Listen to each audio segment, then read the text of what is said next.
générosité, Yakari. Je te confie un don. Bonjour, le chouette. Tu sais parler ma langue? Quoi? Yakari! Je peux parler à tous les animaux. Et le plus rigolo dans tout ça, c'est qu'il parle castor. Petit tonnerre? Ça veut dire quoi? C'est le nom que ma tribu, les Sioux, t'ont donné. Vous êtes drôlement amis, tous les deux, hein? Oh Ah, oui. non. Hein?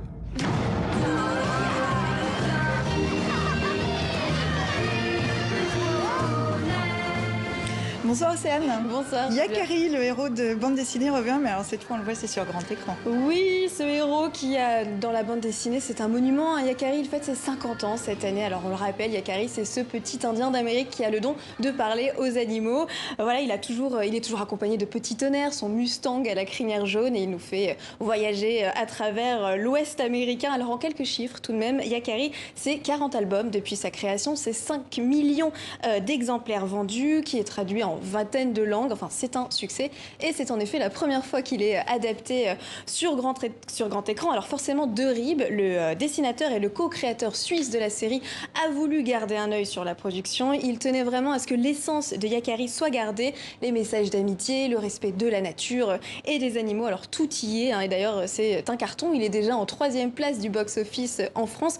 En même temps, il coche toutes les cases d'un bon dessin animé, le dessin fidèle, la nostalgie et la musique qui reste en tête. Je vous propose de regarder ce reportage de nos confrères de France 3 qui ont rencontré le compositeur du film. C'est avec une rythmique lancinante que Guillaume Poyet entraîne le spectateur aux côtés de Yakari dans les rapides de l'Ouest américain.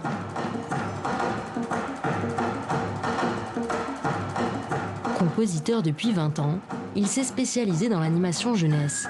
Mais aujourd'hui pour lui, travailler sur ce long métrage a un goût de nostalgie.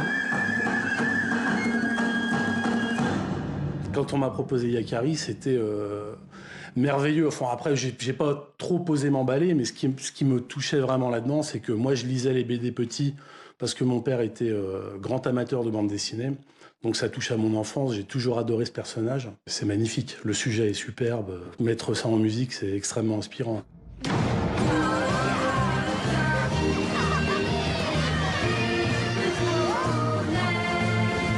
Yakari. Pour Guillaume Poyet, ce film représente un an de travail. Il a enregistré plus d'une 60aine de musiciens à Paris, en Allemagne et ici, dans son studio à Cherbourg.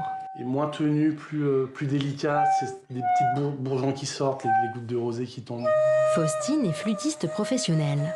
Elle est venue travailler en amont avec Guillaume pour l'aider à trouver des sons, des textures pour sa composition finale. Guillaume est quelqu'un vraiment de super créatif et émerveillé. Voilà.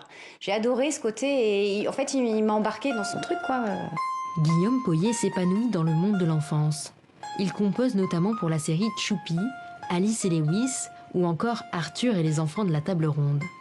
Depuis 10 ans, il a installé son studio dans le Cotentin. Les paysages de la presqu'île sont devenus indispensables à son inspiration. Cette omniprésence de la mer, elle est assez vitale pour moi, c'est importante, nourrissante. Dans la marche, dans la promenade, dans la balade, il y a un rythme, une transe qui se met en place, une musicalité. C'est un terrain génial. C'est vraiment propice à la création, à l'invention.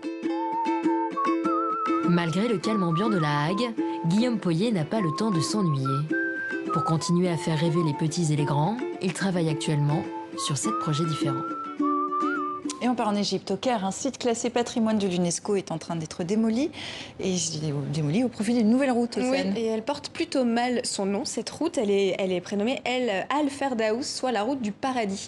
Voilà. Sauf que cette route, au milieu, il y a la Cité des Morts. C'est la plus ancienne nécropole du monde musulman. Elle date du 7e siècle et elle comporte de somptueux dômes. Alors sa construction a débuté cet été. Elle permet en fait de rejoindre 2 grands axes de la mégalopole du Caire.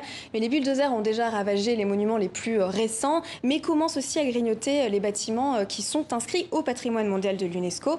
Alors on peut voir, il y a des caveaux coupés en 2 sur le bord de la route. Alors le problème aussi, c'est que cette cité des morts accueille des vivants et depuis longtemps. Il y a toute une tranche de la population très précaire qui vivait dans ces mausolées ou ces tombeaux. Ils ont été expulsés avec la construction de cette route. Voilà, alors pour l'heure, l'UNESCO a annoncé qu'elle n'avait été ni informée ni convoquée sur ce projet. Affaire à suivre.